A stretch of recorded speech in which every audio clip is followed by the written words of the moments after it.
I can say militarily, it's been one of the best. So, good afternoon. We have quite a bit to discuss. We'll go into pretty good detail. And we have the people that are most involved. We'll give you exactitude. And we're here today to celebrate the success of one of the largest, most complex, most harrowing combat searches. I guess you would call it a search and rescue mission ever attempted by the military. Generally, when planes are knocked down in war, especially when you're fighting a strong group, an evil group, you can't really do this because you send in 200 men to pick up one, and it's something that's usually not attempted as much as you want to attempt.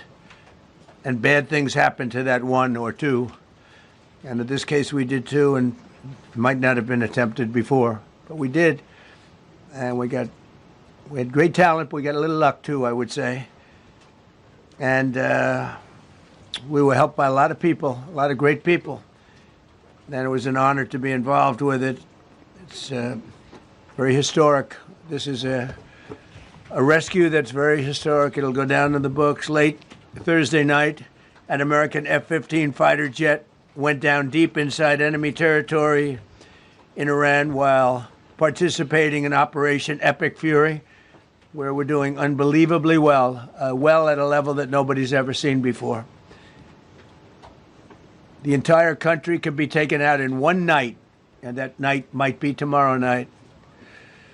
Both members of the crew ejected from the aircraft and landed alive.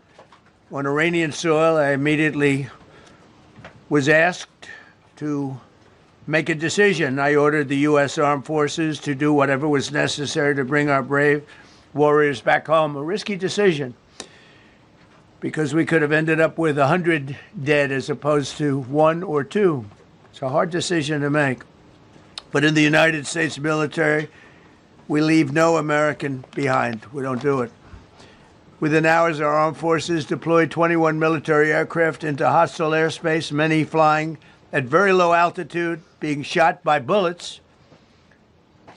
You bring rifles into play when you're going that low, but there are also certain advantages. And in broad daylight over Iran for 7 hours, at times facing very, very heavy enemy fire. We have a helicopter that's got a lot of bullets in it. It's amazing. We just realized how good those weapons are. Our machines are. Nobody has the equipment that we have, and nobody has the military that we have. Not even close. We're the most powerful military anywhere in the world by far. The flight crews and warfighters aboard those aircraft took extraordinary risks to rescue their fellow service members. This first wave of search and rescue forces successfully located the pilot of the F-15, and he was extracted from enemy territory by an HH-60 Jolly Green II helicopter. Fabulous machine as our warriors faced gunfire at very close range. It's amazing that when you look at the machinery, what happened, that nobody was even injured. Meanwhile, the second crew member, a weapons system officer, highly respected colonel, had landed a significant distance away from the pilot. When you're going at those speeds, even if you go out 2 or 3 seconds later, it's miles and miles away because you're going fast. He was injured quite badly and stranded in an area teeming with terrorists from the Islamic Revolutionary Guard Corps rough group, as well as besieged militia and local authorities. Many, on top of everything else, they told the communities actually within side of Iran, the people of Iran, they were given a tremendous incentive to find this pilot. Despite the peril, the officer followed his training and climbed into the treacherous mountain terrain and started climbing toward a higher altitude, something they were trained to do in order to evade capture. They want to always go as far away from the site of the shoot down. You want to go as far away because they all head right to that site. You want to be as far away as you can. And he was injured, and he was an amazing, amazing thing. He scaled cliff faces, bleeding rather profusely, treated his own wounds, and contacted American forces to transmit his location. They have a very sophisticated beeper-type apparatus that is on them at all times. And when they go out on these missions, they make sure they have lots of battery space and they're in good shape. And this one worked really well, amazingly, saved his life. We immediately mobilized a massive operation to retrieve him from the mountain holdout. And he kept going higher and higher. The mountain kept getting rougher and rougher and really very, very hard to find. The second rescue mission involved 155 aircraft, including 4 bombers, 64 fighters, 48 refueling tankers, 13 rescue aircraft, and more. We were bringing them all over, and a lot of it was subterfuge. We wanted to have them think he was in a different location because they had a vast military force out there. Thousands of people were looking. So we wanted them to look in different areas, so we were scattered all over like we were right on top of them. We had 7 different locations where they thought, and they were very confused. They said, well, wait a minute, they've got groups here, they've got groups there. It's an amazing thing. I was listening to these great people, these great generals. General Raisin Kane was amazing, and Pete Hegseth was amazing. But I listened to the whole thing. It was pretty amazing.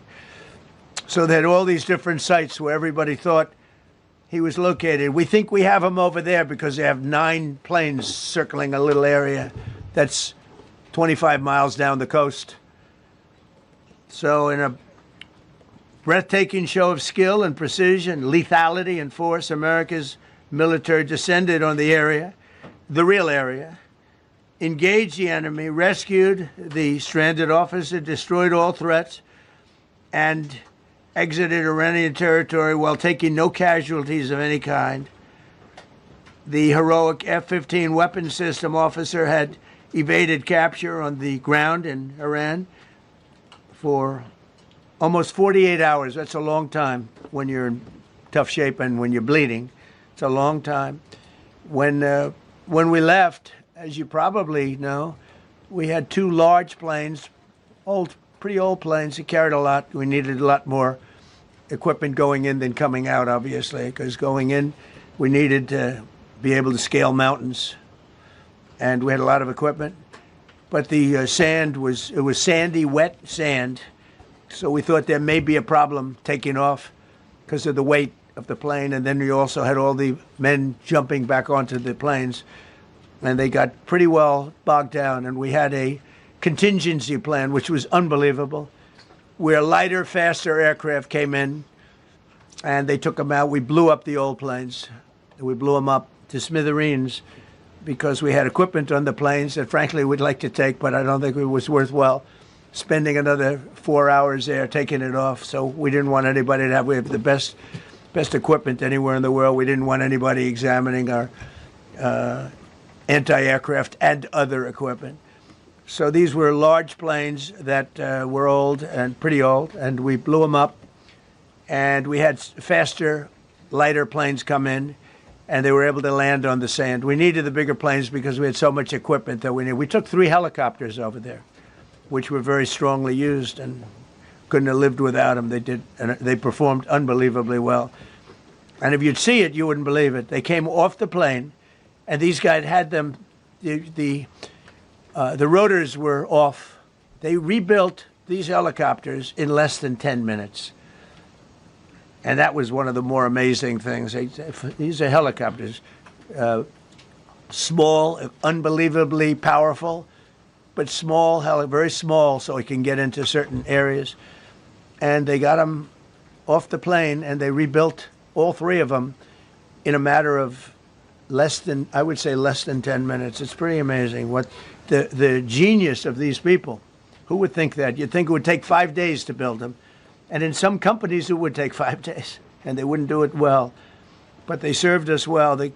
As Commander-in-Chief, I never forget the extraordinary risk taken by the warriors that we send into battle and the genius. I mean, think of it, having a contingency of 3 planes waiting because we think the sand is so bad that we probably won't be able to take off.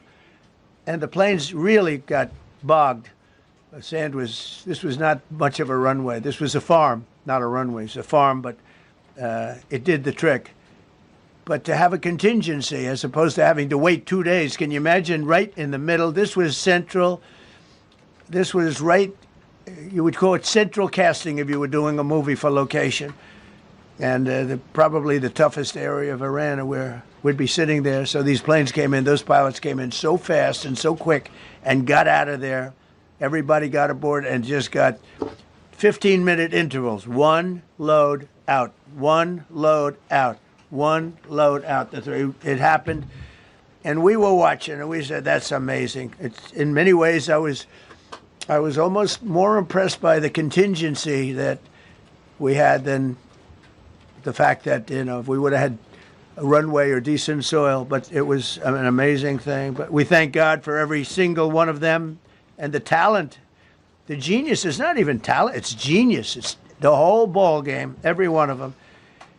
If you look at what we did with Maduro, we went into a military compound, a massive, with thousands and thousands of soldiers, and within a matter of minutes, and he lived behind iron doors. There were steel doors, broke them down so quickly, and within almost minutes, he was in the back of these planes. It was a similar group, incredible. We have incredibly talented people, and if the time comes, we move heaven and earth to bring them home safely. We're going to bring our people home safely. I want to thank every member of the U.S. Armed Forces involved in these historic operations. They really were historic. It's just not something that's done. And you'd understand it. Not that they don't want to do it, but when you're going into areas, when you look at these helicopters, when you look at the amount of bullets and everything else that they took, when you go into these areas, you don't come out like we came out. God was watching us. I tell you, well, it was the Easter, we were in the Easter territory, I guess, but God was watching us. Amazing. Because when you look at the machinery, they took damage. It tells you, first thing I said is, these are unbelievable machines, how they flew back and not even much of a problem. But these 2 extraordinary rescues, because it was 2, and as you probably know, we didn't talk about the first one for an hour. Then somebody leaked something, which we'll hopefully find that leaker. We're looking very hard to find that leaker. And talked about there's somebody missing. They basically said that we have one and there's somebody missing. Well, they didn't know there was somebody missing until this leaker gave the information. So whoever it was, we think we'll be able to find it out because we're going to go to the media company that released it and we're going to say, national security, give it up or go to jail. And we know who, and you know who we're talking about, because some things you can't do. Because when they did that, all of a sudden, the entire country of Iran knew that there was a pilot that was somewhere on their land that was fighting for his life. And it also made it much more difficult for the pilots and for the people going in to search for him. All of a sudden, they know that there's somebody out there. They see all these planes coming in. It became a much more difficult operation because a leaker leaked that we have one, we've rescued one, but there's another one out there that we're trying to get. So actually, the country, Iran, put out a major notice, you all saw it, offering a very big award for anybody that captures the pilot. So in addition to a hostile, very talented, very good, very evil military, we had millions of people trying to get an award. So when you add that to it, but we have to find that leaker because that's a sick person. Probably didn't realize the extent of how bad it was. I can't imagine that the person did, but we're going to find out. It's national security, and the person that did the story will go to jail if he doesn't say, and that doesn't last long, and I think everybody would understand it. They put this mission at great risk. They put that man at great risk, and they put the hundreds of people that went in looking for him, because everyone now knows that we're going in.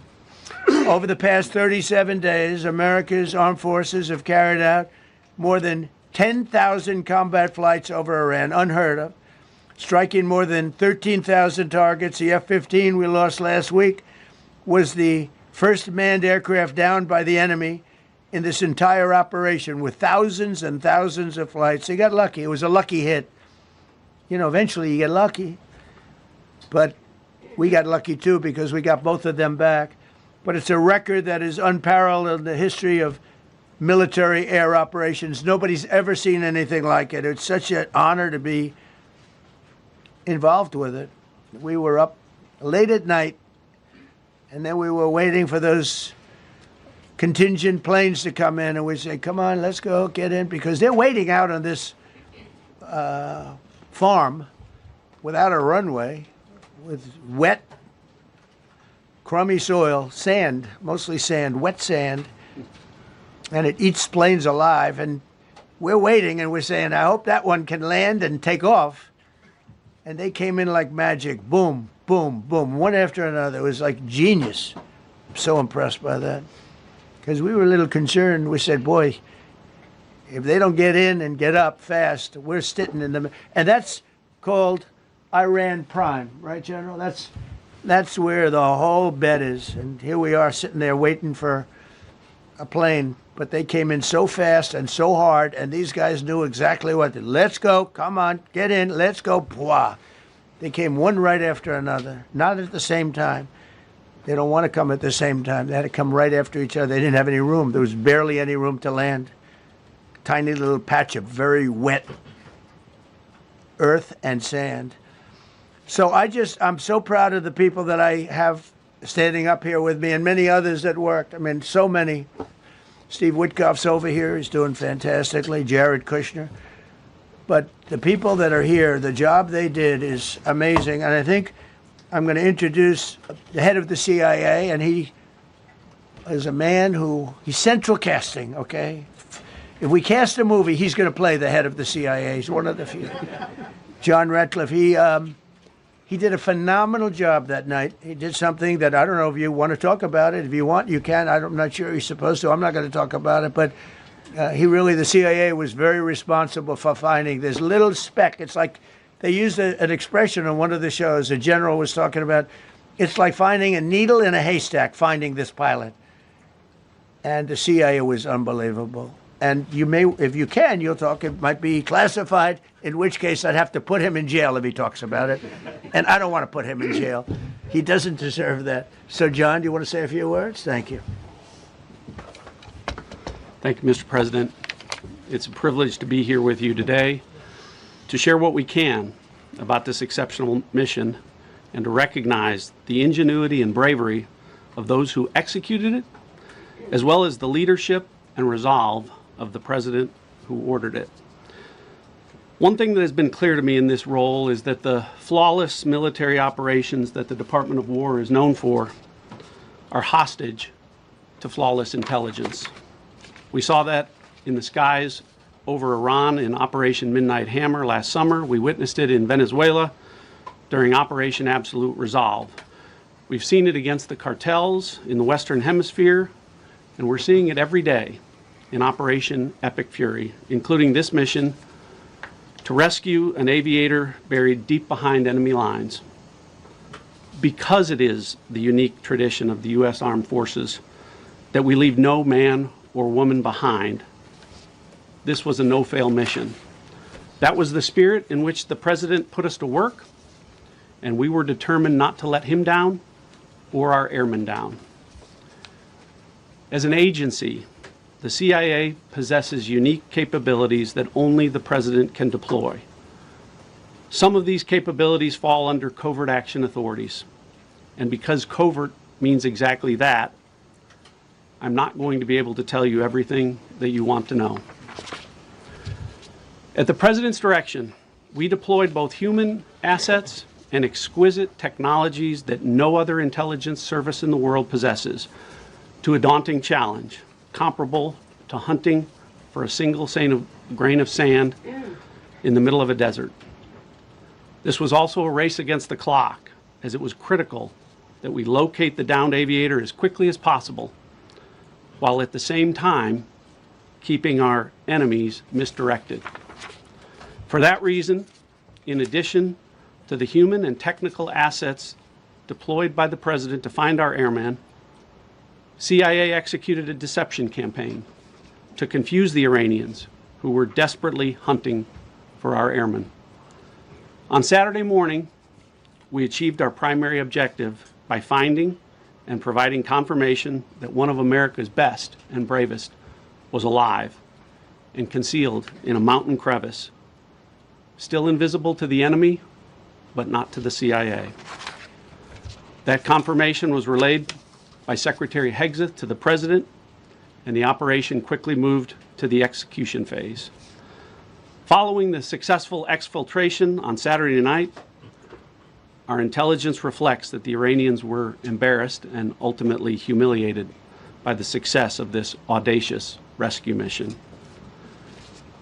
When the President asked me to lead the CIA, he made it clear: get back to basics, no politics, no agendas, tackle the hardest problems, and execute the toughest missions.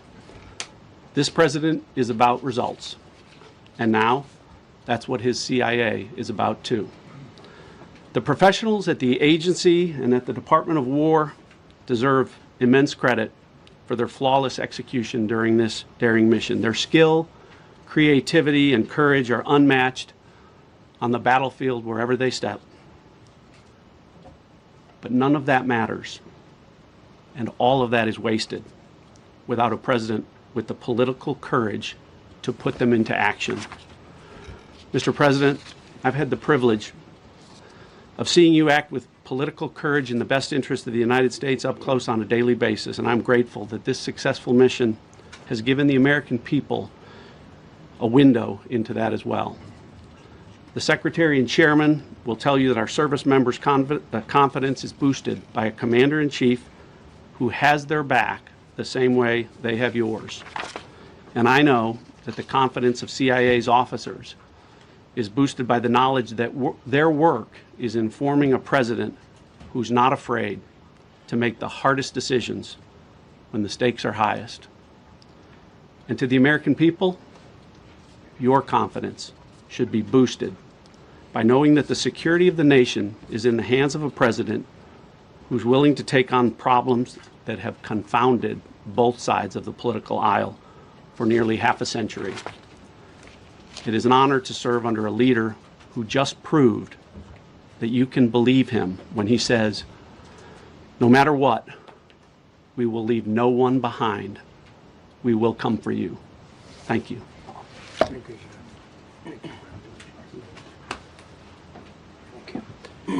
sir. Well, John, thank you for the collaboration of the CIA as well. Incredible and ongoing partnership.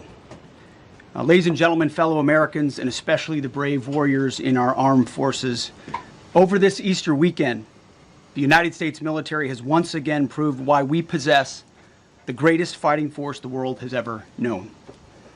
In two extraordinary combat search and rescue operations deep inside enemy territory in Iran, our warriors executed missions of breathtaking skill, courage, and precision.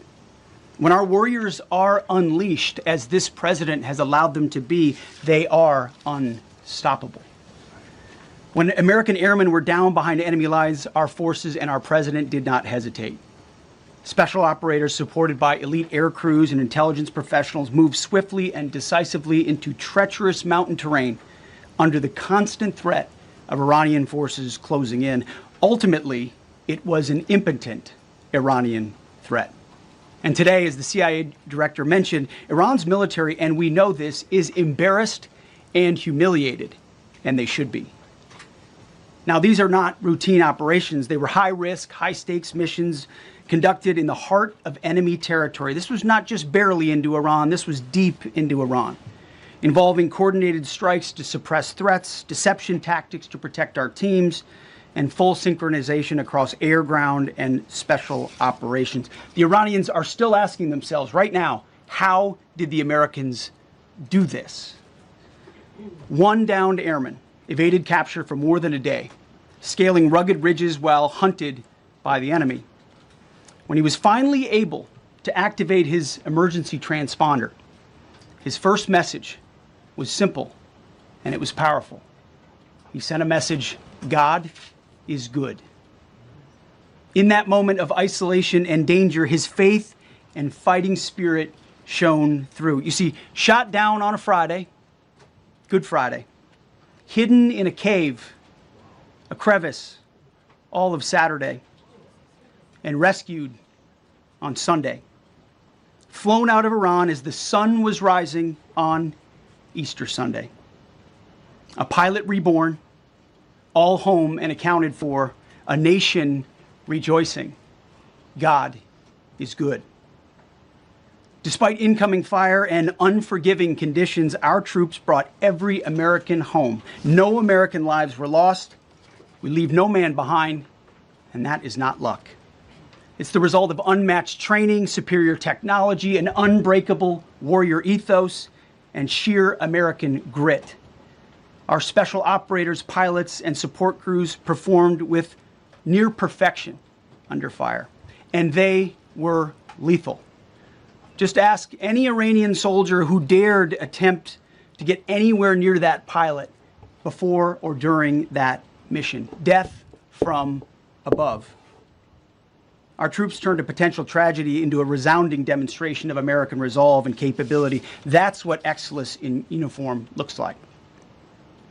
But make no mistake about it, none of this would have been possible without the courageous leadership and ironclad determination of President Donald J. Trump. From the moment our airmen went down, President Trump made it clear we will leave no one behind. The first mission, the first of two, was an audacious daylight thunder run right up the middle. It was authorized in less than 2 hours from that pilot going down when we knew where he was. And it was authorized in the middle of the night, because anybody that's worked for this man knows he's up in the middle of the night. Authorized immediately, without hesitation, audaciously. The second mission, as soon as we knew where that pilot was, and John was certainly helpful in that, also executed immediately. You know, I looked up at my screen when the final mission was complete inside our SCIF, our secure facility. And we have a running VTC, a running coordination cell. And the top of it read 45 hours and 56 minutes. For 45 hours and 56 minutes, we held that call open for coordination. From the moment our pilots went down, our mission was unblinking. The call never dropped, the meeting never stopped, the planning never ceased. The president demanded rapid, decisive action. He backed our military with the full weight of his resolve, refusing to let enemy propaganda or tactical setbacks deter us. His leadership ensured that every lethal and non-lethal resource was brought to bear, that our forces had the authorities and the support they needed to succeed. When the president says he has the backs of our warfighters, he means it. And it means a great deal, and it's a big difference on the battlefield. President Trump understands that peace through strength is not a slogan. It is a doctrine that saves American lives. His unwavering commitment to rebuilding our military and restoring the warrior spirit has paid dividends in missions just like this one. Under his command, America projects power with confidence and brings our people home with victory. And that continues today, by the way. Per the president's direction, today will be the largest volume of strikes since day one of this operation. Tomorrow, even more than today. And then Iran has a choice. Choose wisely, because this president does not play around. You can ask Soleimani, you can ask Maduro, you can ask Khomeini. To those heroes who planned and executed these rescues, your nation stands in awe. I stand in awe. The chairman stands in awe. We all stand in awe of your professionalism and bravery. We serve for you. You embody the very best of America. To the rescued airmen and their families, welcome home. Your courage and endurance, the quiet declaration of faith amid the storm, inspires us all. God is good every day. And to our adversaries watching from Tehran, let this be a clear message. The United States military will go anywhere, at any time, to protect our own and complete the mission. We execute with precision. We control the skies. You see, we flew for 7 hours in daylight over Iran to get the first pilot. And we flew 7 hours in the middle of the night to get the second. And Iran did nothing about it. We fight with honor, and under President Trump's leadership, we win. So God bless our troops, God bless President Trump, and God bless the United States of America. Thank you. Well, good afternoon, everyone. Thank you, Mr. President. Thank you, Mr. Secretary. A note before I start, I know many of you want specific details in these briefings. We will share what we can, but I will retain what I must in the event that we have to go do this again sometime. And I cannot stress the importance, as the President said, around operational security. The Secretary and I will do a more detailed briefing tomorrow morning, and we look forward to sharing the details that we can. On Thursday, 2 April at 10:10 p.m. Eastern Time, 4:40 in the morning, local Iran time, the Joint Personnel Recovery Center, which handles the Central Command area of responsibility, declared an isolated personnel recovery event for a U.S. Air Force F-15E Strike Eagle, call sign Dude 44, which was down in hostile Iranian territory. The pilot and weapons system officer had both safely ejected and were isolated behind enemy lines.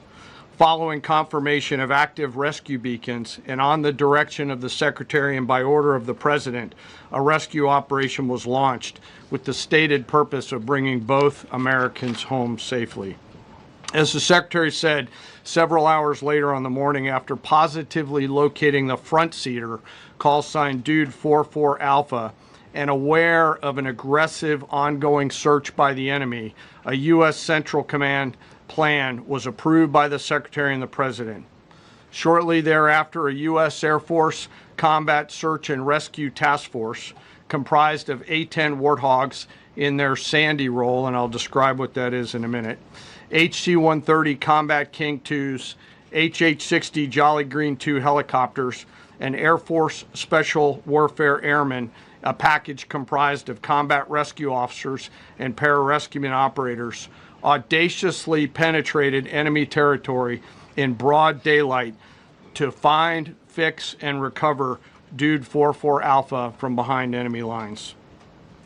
This was an incredibly dangerous mission, an incredibly dangerous undertaking, but a filled promise made to every American warfighter that you will not be left behind. We will always come find you, and we will always bring you home. Over the next hours, the Search and Rescue Task Force crossed the beach, entered into Iranian airspace, protected by a fighter strike package, and moved into the objective area, all under fire. En route, as some of you have seen on social media, the helicopters took gas off the C-130s and pressed onward and forward up into the objective area.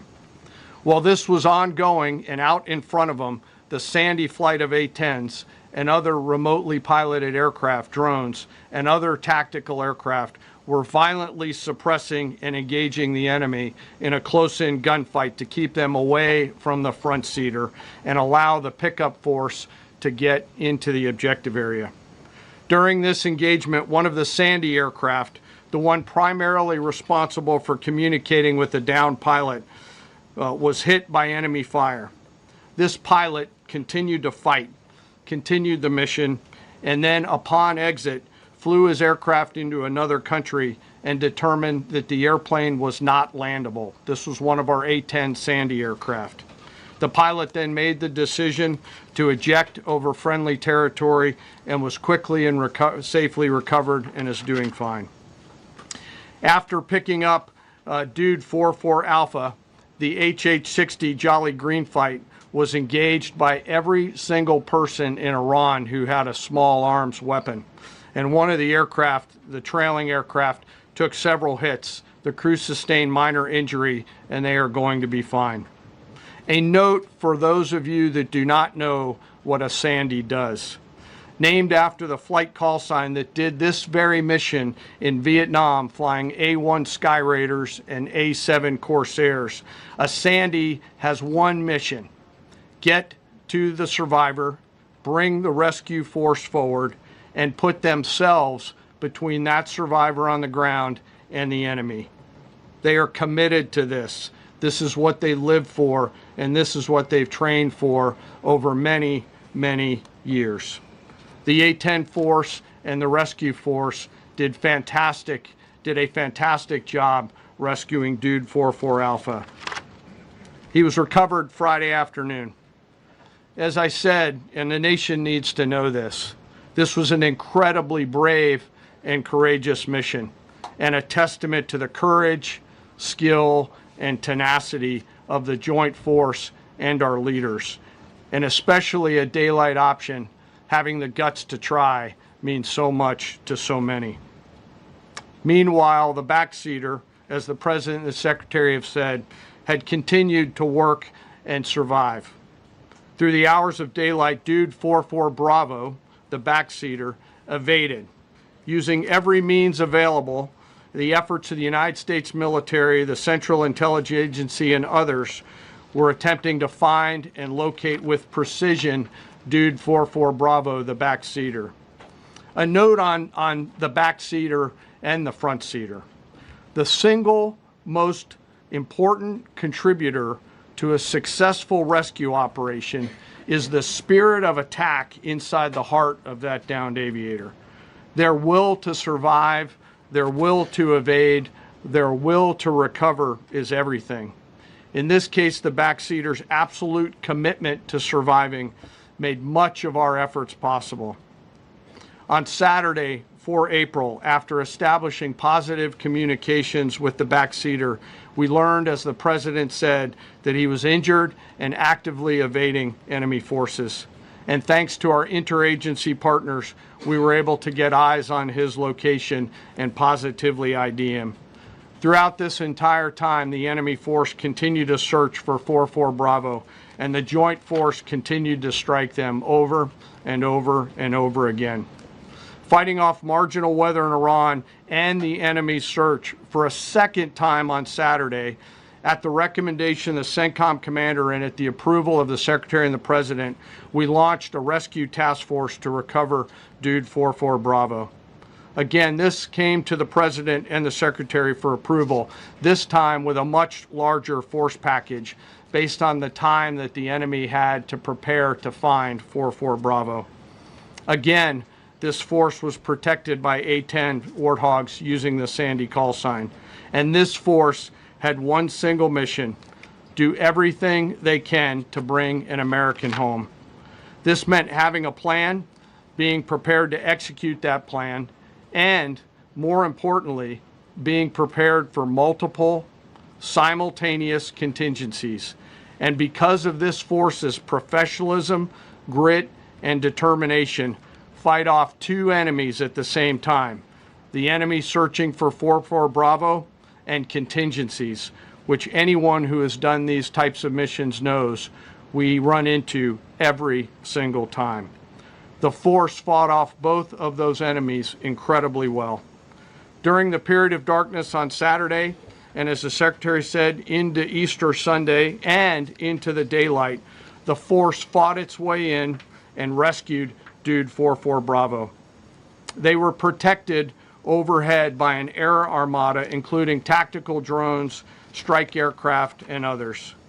The force fought through multiple simultaneous contingencies, something no other nation, no other military can do, and safely returned Dude 44 Bravo, the backseater, home, and all other Americans home as well.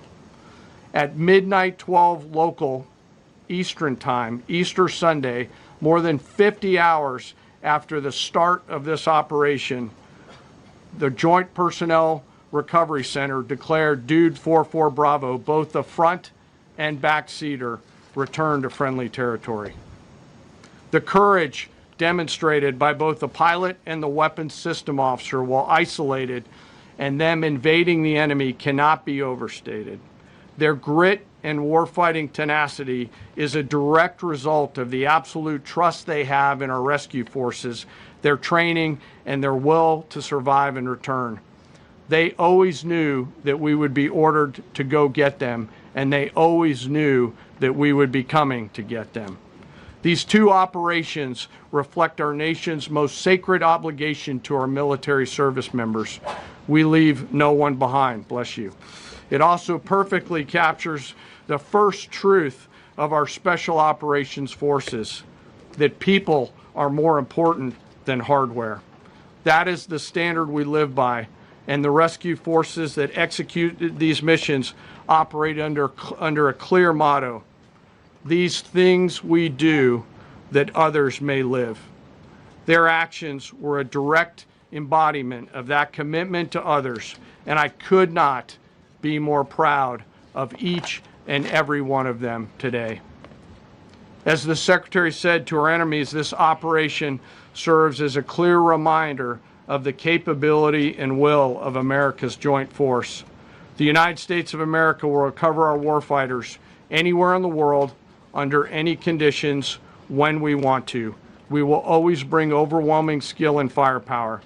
To every member of the Joint Force, our interagency partners, the leadership at CENTCOM, and our leaders at the department and above, thank you. I'm proud of each and every one of you and thankful to our deployed forces and their families. And lastly, and most importantly, to Dude 44, welcome home. Job well done. Thank you.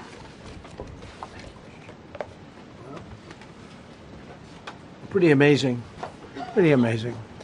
And these two gentlemen have been, from day one, they've been perfecto. You know, I got to know General Kane in my first term because he was able to take out ISIS in 4 weeks instead of the 4-year projection that was given to me by other much lesser generals. I said, you know, if I ever do this again, that's going to be the head of my Joint Chiefs of Staff. And we worked it that way, didn't we? It's amazing. He took out ISIS. We defeated ISIS in 4 weeks. I was told it would take 4 years. I flew to Iraq to find out with the greatest equipment in the world, why would it take 4 years? And he told me, sir, it won't. It'll take 4 weeks and you'll have time left over. And that's exactly what happened. So he's great. And Pete, all I can say is that he was treated very unfairly. And now those same people that treated him unfairly, that fought against him, that called me up saying, what a great choice he was.